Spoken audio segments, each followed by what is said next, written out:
Finding great candidates to hire can be like, well, trying to find a needle in a haystack. Sure, you can post your job to some job board, but then all you can do is hope the right person comes along. Which is why you should try ZipRecruiter for free at ZipRecruiter.com/post. ZipRecruiter doesn't depend on candidates finding you. It finds them for you. Its powerful technology identifies people with the right experience and actively invites them to apply to your job. You get qualified candidates fast. So while other companies might deliver a lot of hay, ZipRecruiter finds you what you're looking for. The needle in the haystack. See why 4 out of 5 employers who post a job on ZipRecruiter get a quality candidate within the first day. ZipRecruiter, the smartest way to hire. And right now, you can try ZipRecruiter for free. That's right, free. At ZipRecruiter.com/post. That's ZipRecruiter.com/post. ZipRecruiter.com/post.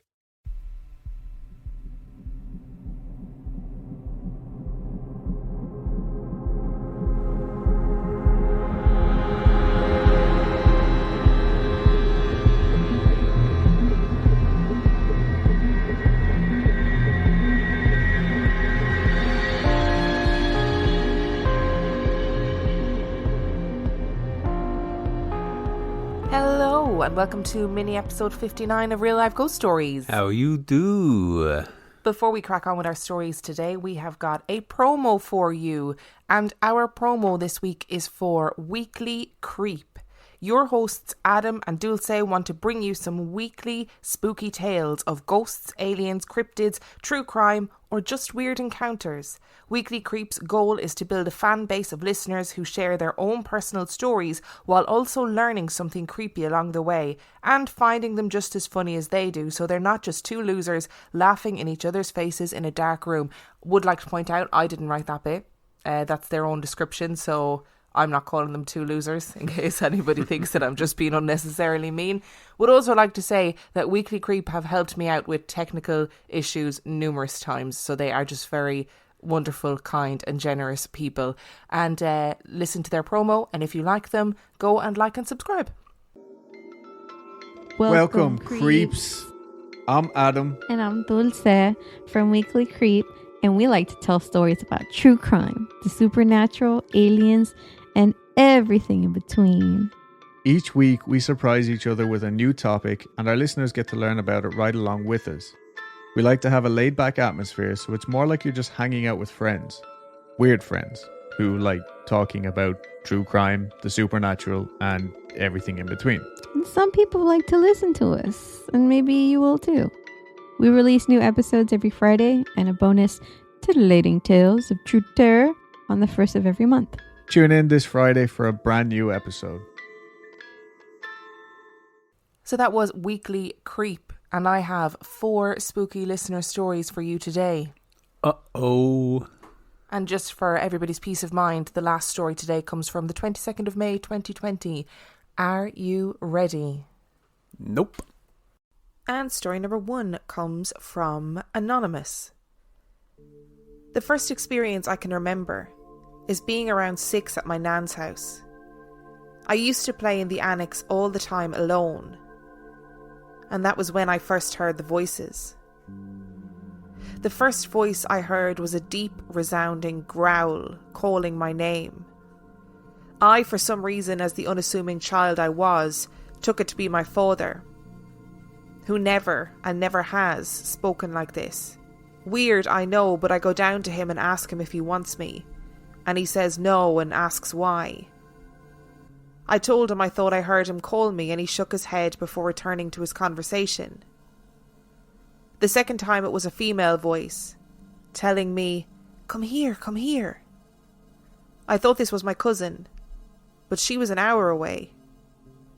I started to walk to where the voice was, but then my nan walked in and asked me to go and do something for her. Who knows what would have happened if she hadn't? Again, I thought no more of the incident and went on with my life. Years went by with no activity, and then I got to about 12 or 13 when I went into a local town to do some shopping with my mother and my sister. We went into this weird old antique type charity shop. Nothing really noticeable or strange, except for when I walked into the corner of the shop. A chill ran over me and it felt like something was pressing against my chest. A feeling of I have to leave washed over me, and I turned to my mum and said I wanted to go. I later looked into the place on my phone, and it turns out it was one of many places that used to be a gallows for witch executions. Eerie or what? I moved to a rural area, quite far from most places. All was well and quiet for a fair while. Of course, there was the occasional footstep on the landing, but nothing to be taken note of. This all changed in the 4th year of living there. It started small at first. Little things you'd say are weird but not scary, like a post-it note being moved from one wall to another. Then something would go missing and reappear randomly, like my TV remote. I dropped it off the side of my bed while watching TV with my partner. He told me to chill out and that it was probably around somewhere. So I look in every nook and cranny. Lo and behold, it's underneath the beanbag on the other side of the room. One night I turn over while trying to sleep, and at the side of my bed there stands a woman in a floral dress, leaning over me. I widen my eyes in fear and she suddenly disappears with the blink of an eye.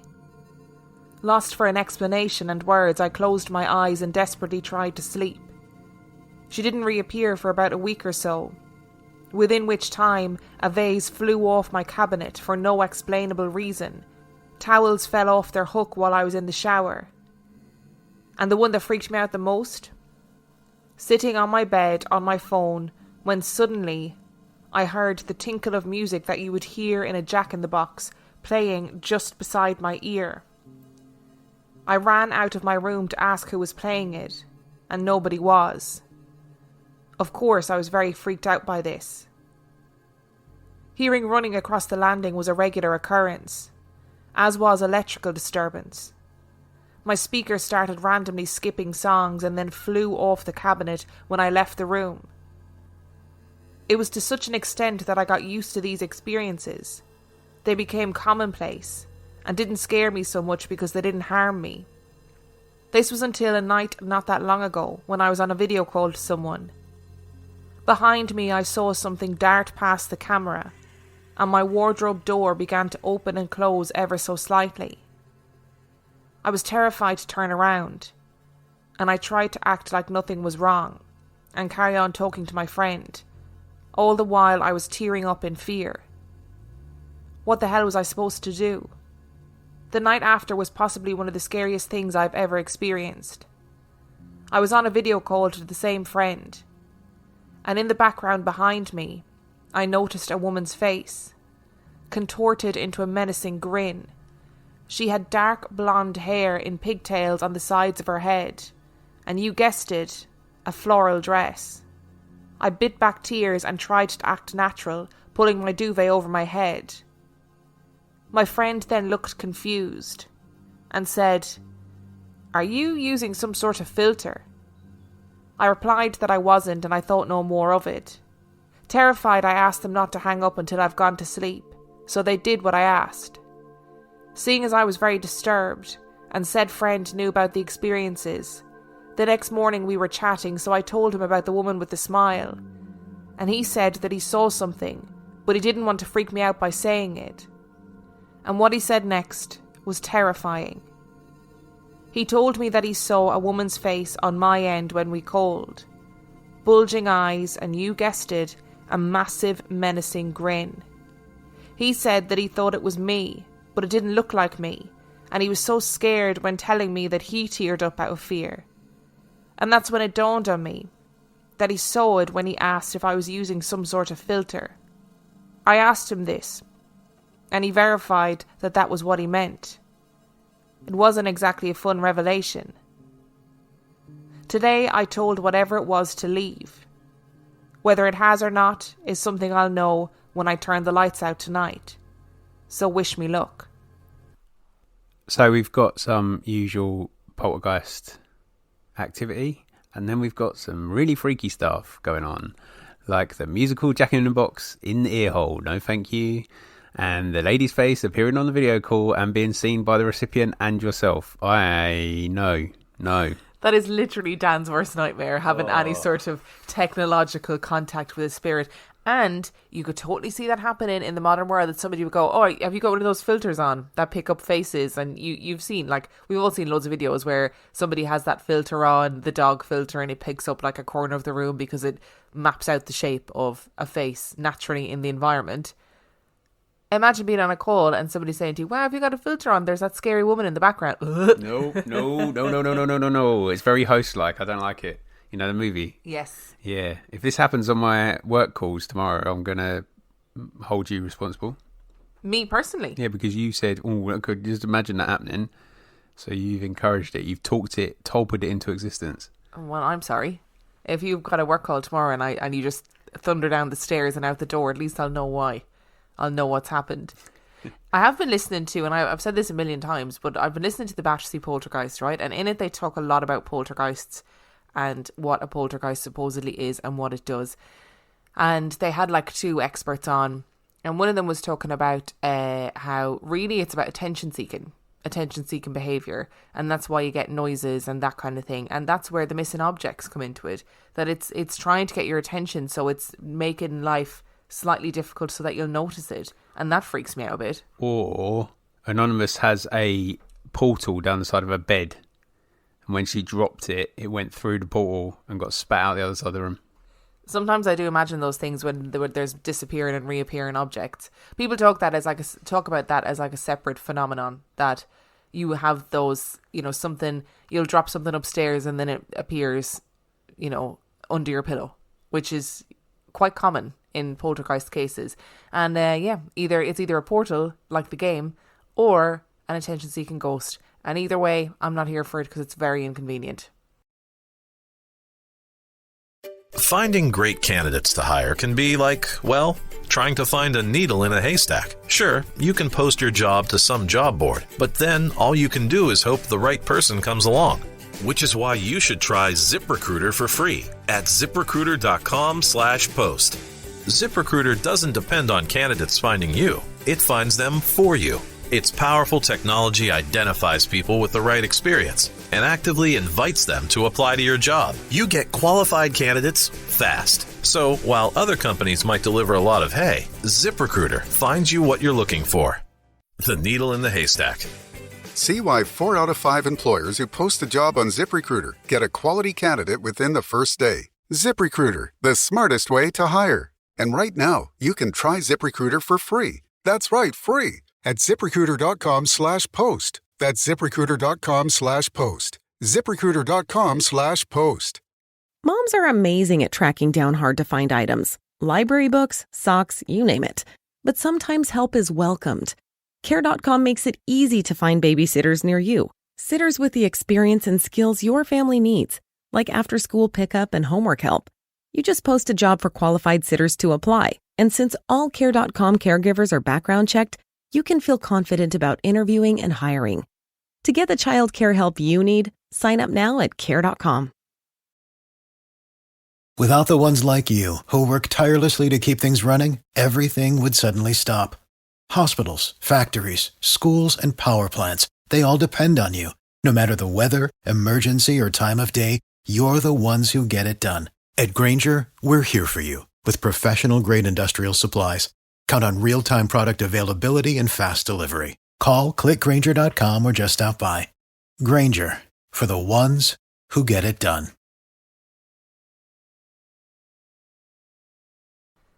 And story number 2 comes from Juliet. In 1983, I was a graphic designer in Los Angeles. I worked creating graphics on artboards, designing labels, court exhibits, and point-of-purchase displays. I also had a crazy idea to create a time management notebook system before laptops and cell phones blew up the simple paper and pen. These activities meant that I would drive into Hollywood to Hillside Graphics at 6464 Sunset Boulevard to pick up my type order. That meant I picked up Word graphics printed out on photographic paper in the font and size that I ordered. When I took it to my studio space, I back-coated it in wax and applied the words to the artboard, using an X-Acto blade. I was pretty good at this, and totally self-taught. But I did spend some time recording type with size adjustments and font changes, which meant that on a given project I could spend a lot of time going back and forth to Hillside Graphics. I would park on Wilcox Street, just off Sunset Boulevard, to avoid paying for parking, and walk to Hillside's office. There were homes on that street, the old Hollywood bungalows that cost a fortune today. These homes were once the residences of working people of Hollywood, when the entertainment industry was the employer. But in the 80s, these homes were in disarray. They were shabby and in need of paint, and the neighbourhood had fallen on hard times.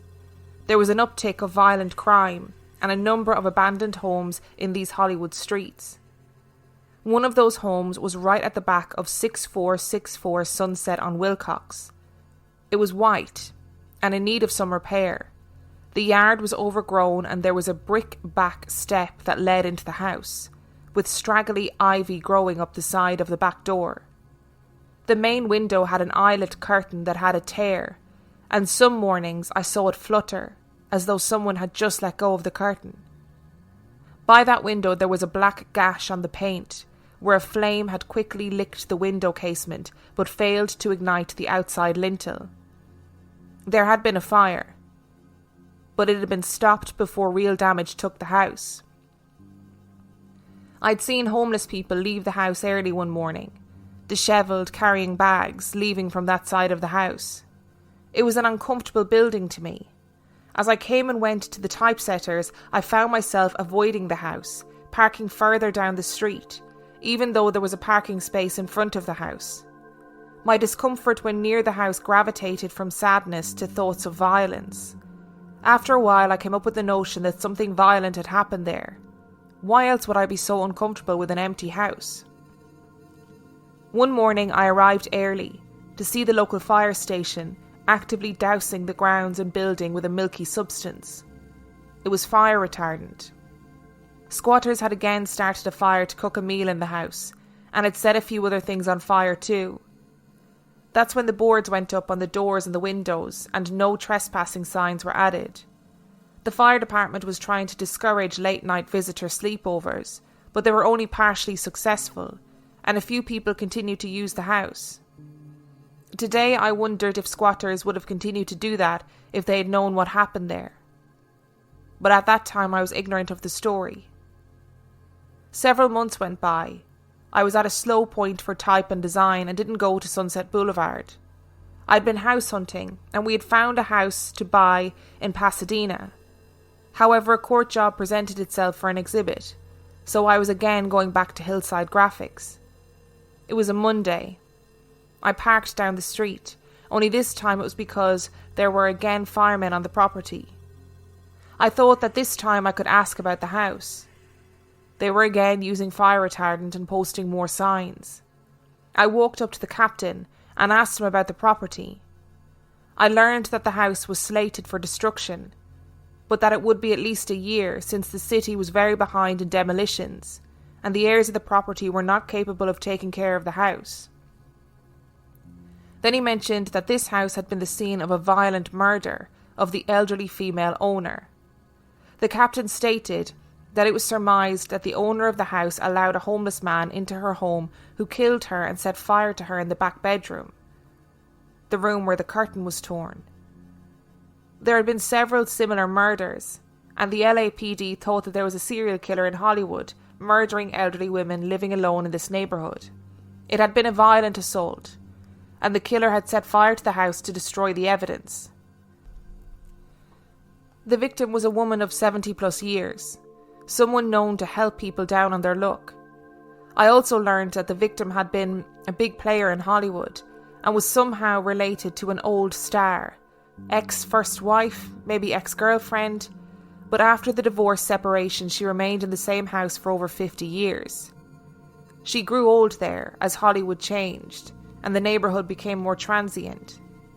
On a Wednesday morning, I awoke and immediately recounted to my partner about a dream I'd had.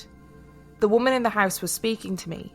She was dressed up in some 1940s outfit with padded shoulders and snappy heels, sitting on an overstuffed hunter green couch from the 1940s with huge, fat, curved, upholstered arms. She was admonishing me with her arm raised. "Find out about me. Look me up in the library quick because they're destroying all the evidence."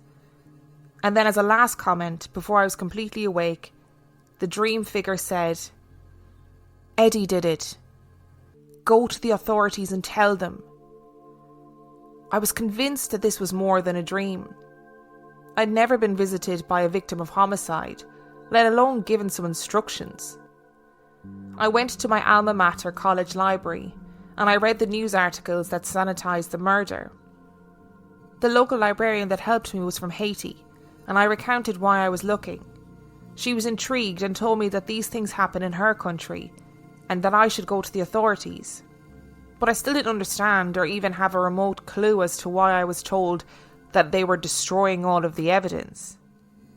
On Friday, I had to return to get my type, so I drove down Sunset. I didn't turn to the side street of Wilcox. I parked on the Boulevard. I was filled with trepidation and curiosity. Should I look at the house? No, forget it. But I couldn't do it. I went to the front of the house on North Hudson. But there was no house. What remained of the house after being bulldozed were 3 neat piles of broken beams, roofing paper, floorboards, plaster, glass, river rock and tiles. The house was gone. At the top of the nearest debris pile, protruding from the side, was an overstuffed arm and seat of a hunter green 1940s couch. I ran to the typesetter's office. "When was that house torn down?" "Early Wednesday morning," they answered. Yes, they truly had been destroying all the evidence. I will admit, when I first read this story, I thought, have you mixed this up with a true crime podcast? Because you would be surprised how often that happens, that people either on the supergroup or in general are kind of in a number of different groups and say the wrong thing in the wrong group. But this story, I loved it so much. I just loved it. And you know what? If I was that old woman who had lived my whole life in that house and my whole life in that part of Hollywood, and then I was brutally murdered, I'd be wanting justice as well. I'd be wanting some sort of vengeance. So any person that I thought had a connection to the house, I'd be getting in their dreams. That's what I'd be doing.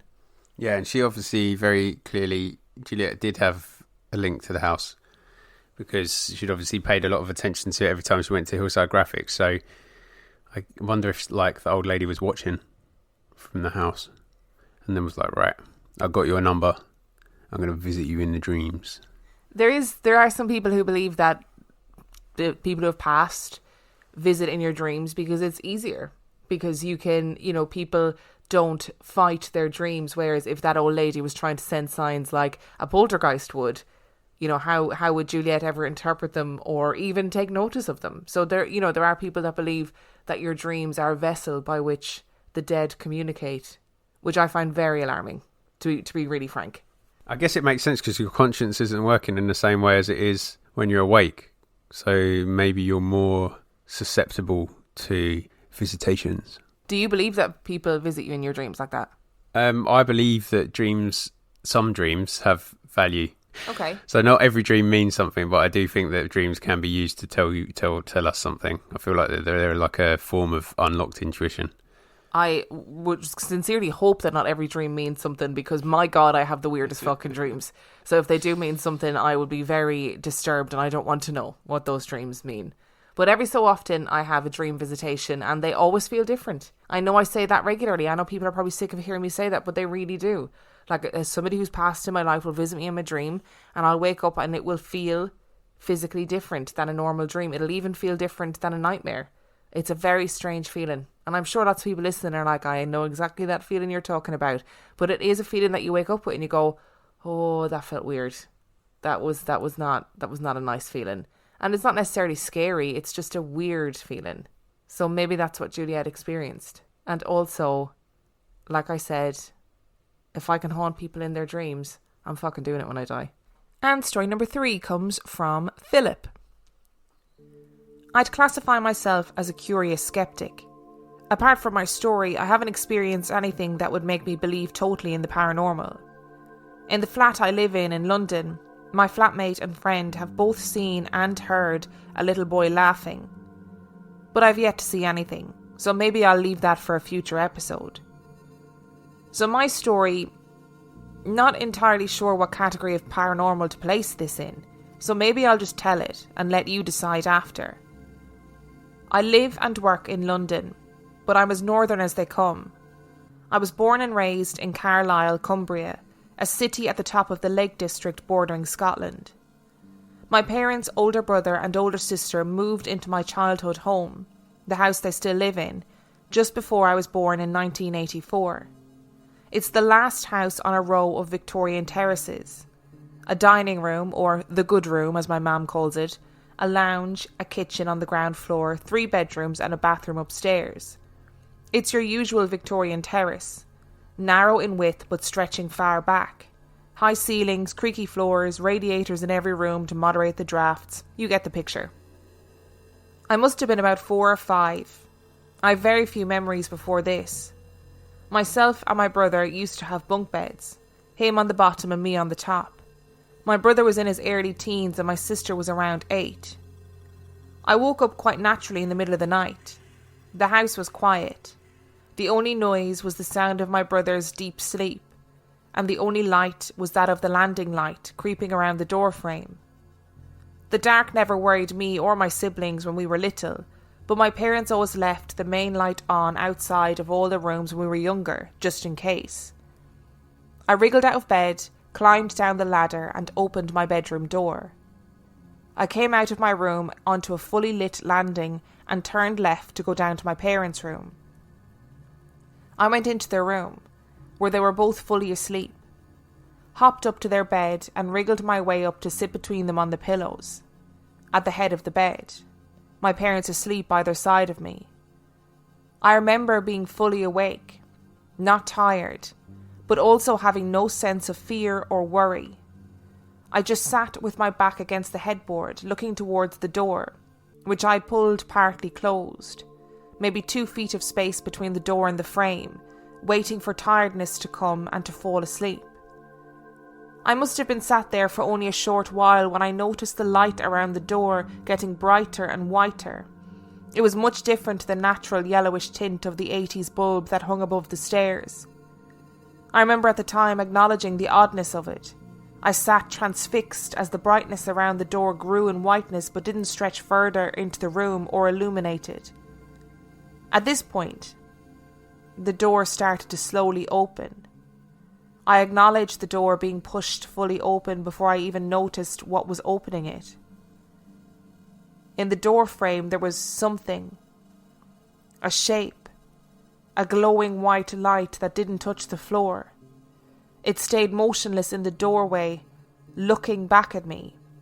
It was not person-shaped, nor did it have any discernible features, just a long, narrow ellipsis of white light. Oddly, I wasn't scared.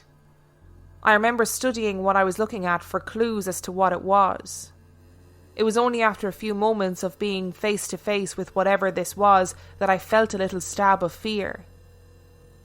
Looking past the shape and down the hallway to my sister's room at the back of the house, I saw another light shape entering her room and disappearing. It was only then that fear hit me. What was this thing? Why were there 2 of them, and why had one just gone into my sister's room, but this one was just there watching me? Before I could even decide what to do, the shape started backing out the doorway, bringing the door closed with it, leaving it partially closed as I had left it, the light dimming from the bright light to the normal yellow. The whole moment felt like minutes, but probably passed in seconds. Within moments of the door closing, I fell asleep, as if nothing was out of the ordinary. To this day, I section this as a memory and not a remembered dream. The clarity to which I can recall every detail of what happened is too clear. The changes of emotions were too real. Were I talented enough, I could paint this exact scene in detail. As we all grew older, small anecdotes of things happening around the house were passed between us.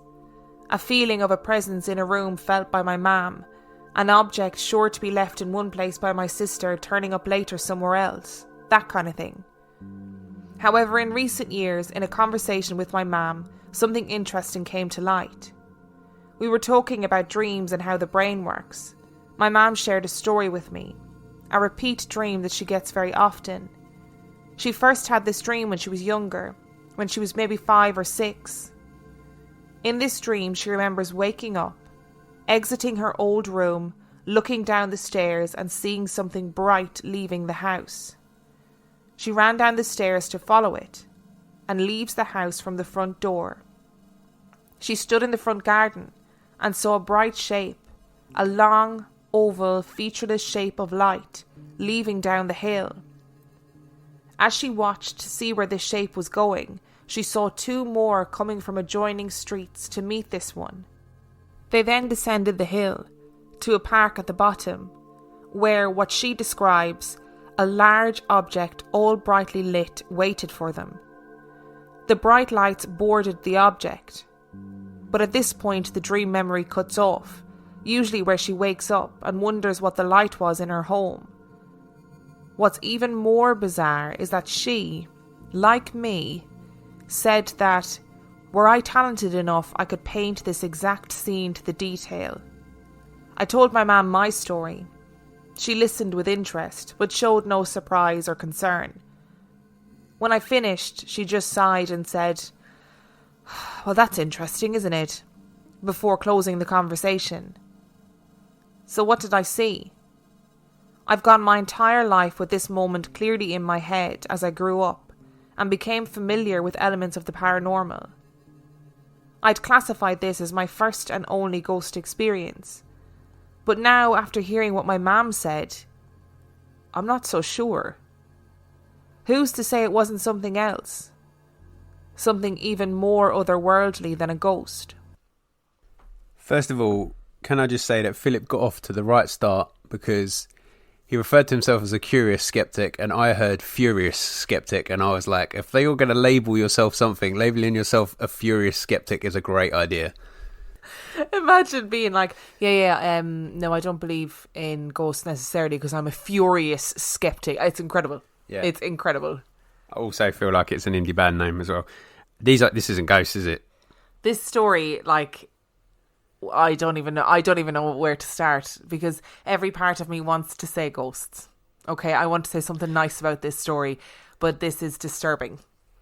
I feel like it's disturbing to you because it sounds to me like it's aliens. Is that what you're thinking? I don't really know, but because it's not right. So I believe aliens exist, right? But not potentially in the way we think about them. And this is so like, because usually when we get alien stories, you get the kind of either lights in the sky, or in the more famous alien cases, you have Christopher Walken having a dance, or you get, grey beings, Limmy, big eyes, that kind of thing. But this is just light. It's just light.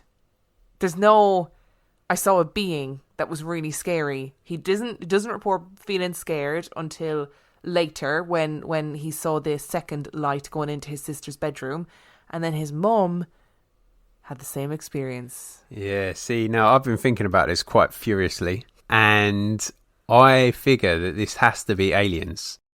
And I'm wondering whether the white light is like a vessel to view. So I guess if you think about how we study animals and why we study animals, because we're curious, we don't understand them and we also like them, maybe we're studied in the same way. And I guess if you're doing a scientific study, you study a family, don't you? So all of Attenborough's things are about packs or about communities and stuff like that. Particularly the one that's called Communities, isn't it? Oh, is there one that's called Communities? Yeah, pretty sure there is. But so it would make sense that they'd come back and they'd observe generations of the same family to see how they interact and what changes and how traits follow. And this is what this sounds like to me. And it's like, if Philip had been asleep, the light probably would have gone into his room, but the light didn't, because it wasn't expecting to see him awake, and it went into his sister's room because his sister was asleep. It's very odd, and it does make me wonder, like, now that you say that, do alien life forms have like documentaries about us where it's like David Attenborough narration? Cumbria, the mother is asleep. How weird is that as a thought? No doubt. And maybe those vessels that are there all the time, but you only notice them at night because it's dark and have to light it up. During the day, you don't need lights, do you? And in his mother's dream, she said there was loads of them coming from the community. There were like 3 or 4 of them coming down the hill. So they've obviously come from other houses in the same village. This is awful. I hate this so much. Maybe it's like the alien equivalent of Jurassic Park, and they're just all in those little orbs. You know, the ones, the gyrospheres in Jurassic World, and they're just going around the community observing. Maybe Earth is like a big theme park for them. A big observational park where they go on holidays, like centre parks. Yeah, why not? And they go on holidays and observe us. Oh my God. I hate this even more. I hate all of this. If we get the Men in Black coming on our door tonight because we've solved this, I'm blaming you. I'm going to be like, I only went along with him because really it was insane. So take him, leave me. I'll never breathe a word of it again. Apart from that one episode that we put out to the public, but we're sorry. And story number 4 comes from Liv.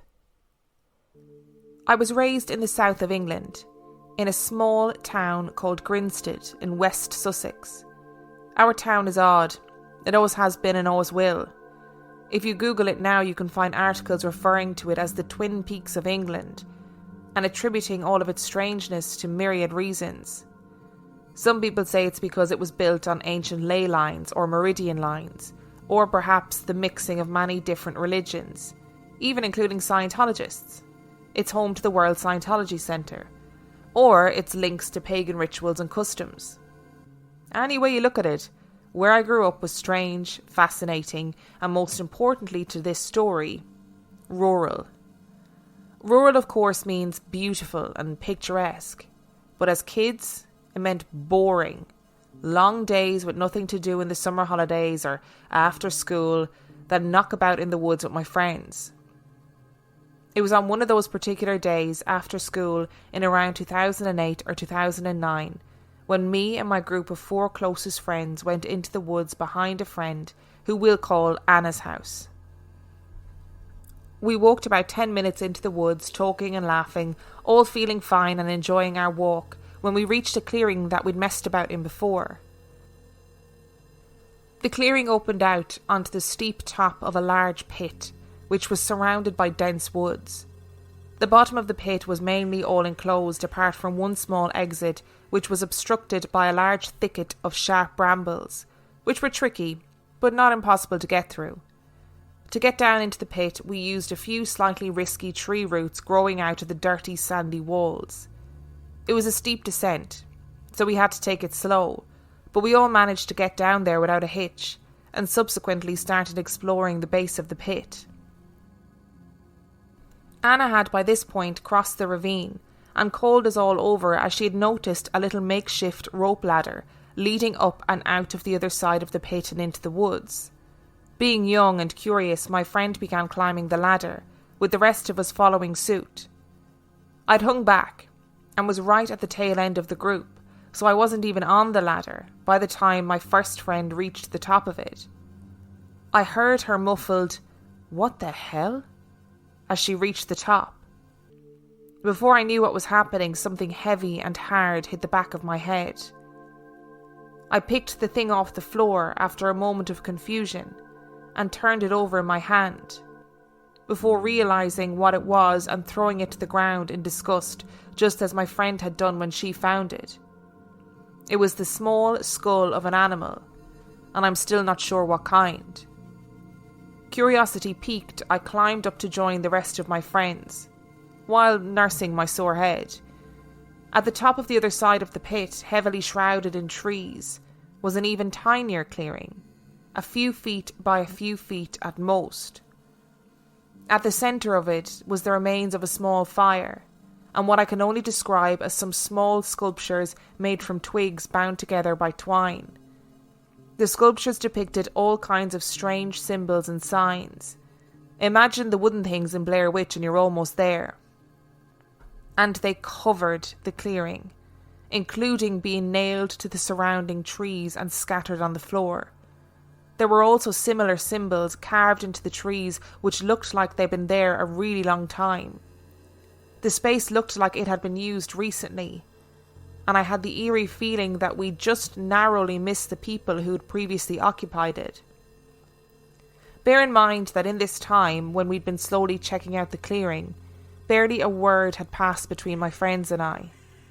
In what felt like a unanimous move, we all began to descend the ladder again, keen to get back down and away from the decidedly creepy things we had just seen. Once we'd reached the bottom again, we all stood for a moment, beginning to debate what we had just seen. Before we had much chance to say anything, we heard what I can only describe as 3 consecutive, loud, guttural growls. The last one sounded so angry and so close to us that at the same moment we all scattered. Not a word passed between us, and we began to scrabble every which way to get out from the pit. A few of my friends took off the same way we'd come down, legging it as fast as they could up the steep dirt wall. Me and I think one other girl panicked and ran as fast as we could through the bramble thicket, cutting ourselves, but so desperate to just be anywhere but there. Petrified, we ran full throttle through the thick woods until we reached the safety of Anna's house. The rest of that day is a blur. I believe we talked about what we had heard and all unanimously agreed that there had been 3 loud and distinctly animalistic growls. We agreed that they didn't sound human, and none of us could properly replicate the sound. We couldn't then, and I still can't to this day, think of a reason for what we heard. I'm confident it wasn't any other kids fooling with us, as the growls sounded so close we'd surely have seen the person responsible.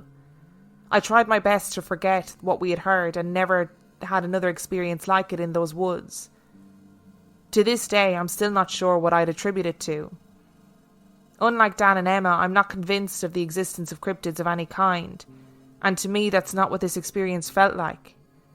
I'm not sure I felt that way at the time though, or whether my view has been coloured by the creepy history I've learnt over the years of my hometown's involvement in rituals and weird happenings.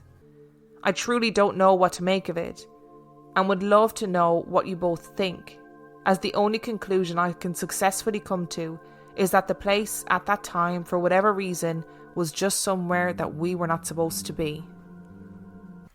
I know Grinstead. Is it really that weird? I don't know. I only know it because it's the end of the Blue Rail Railway, and growing up with train geeks, I've been on it many times, and it's the final stop on the railway, on the Steam Preservation Railway. In my head, I imagine it as being like one of those places where when you drive into it, everyone stops and stares. Everyone knows you're an outsider. Nobody smiles. You go to a shop and they pull down the shutters. You know, that kind of place? Like what? You'd see in like old American films. Yeah, I feel like it's a bit too big to be like that.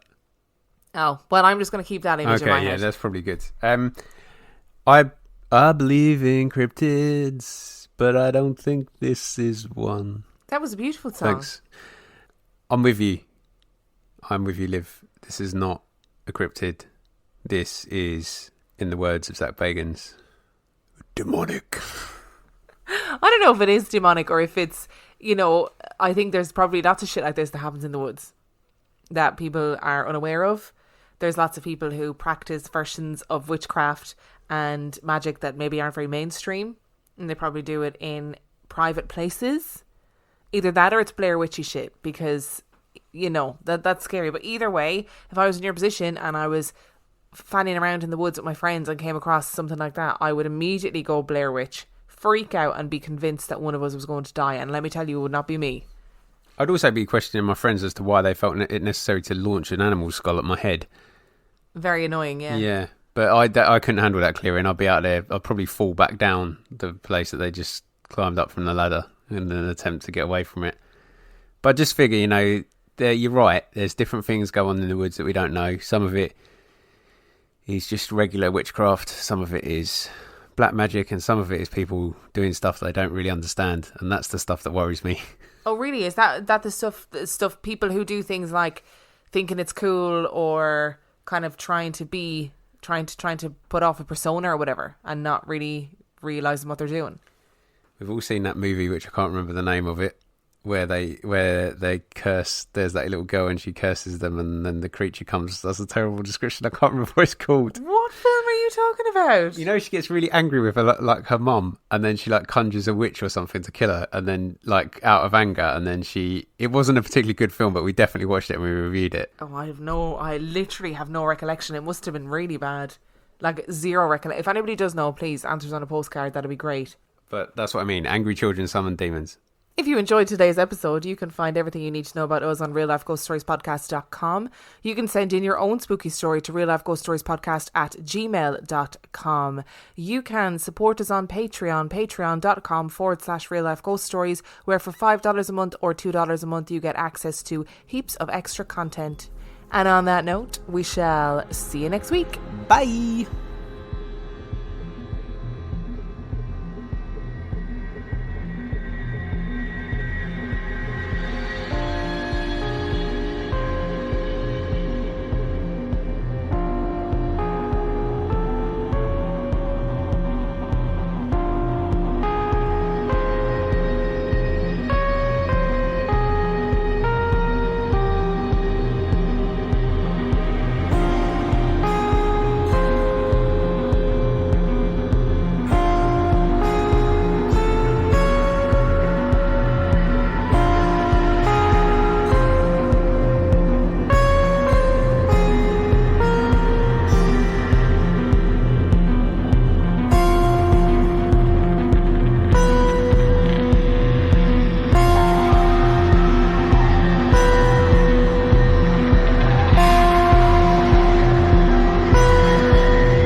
Moms are amazing at tracking down hard-to-find items. Library books, socks, you name it. But sometimes help is welcomed. Care.com makes it easy to find babysitters near you. Sitters with the experience and skills your family needs, like after-school pickup and homework help. You just post a job for qualified sitters to apply. And since all Care.com caregivers are background checked, you can feel confident about interviewing and hiring. To get the child care help you need, sign up now at Care.com. Finding great candidates to hire can be like, well, trying to find a needle in a haystack. Sure, you can post your job to some job board, but then all you can do is hope the right person comes along. Which is why you should try ZipRecruiter for free at ziprecruiter.com/post. ZipRecruiter doesn't depend on candidates finding you. It finds them for you. Its powerful technology identifies people with the right experience and actively invites them to apply to your job. You get qualified candidates fast. So while other companies might deliver a lot of hay, ZipRecruiter finds you what you're looking for. The needle in the haystack.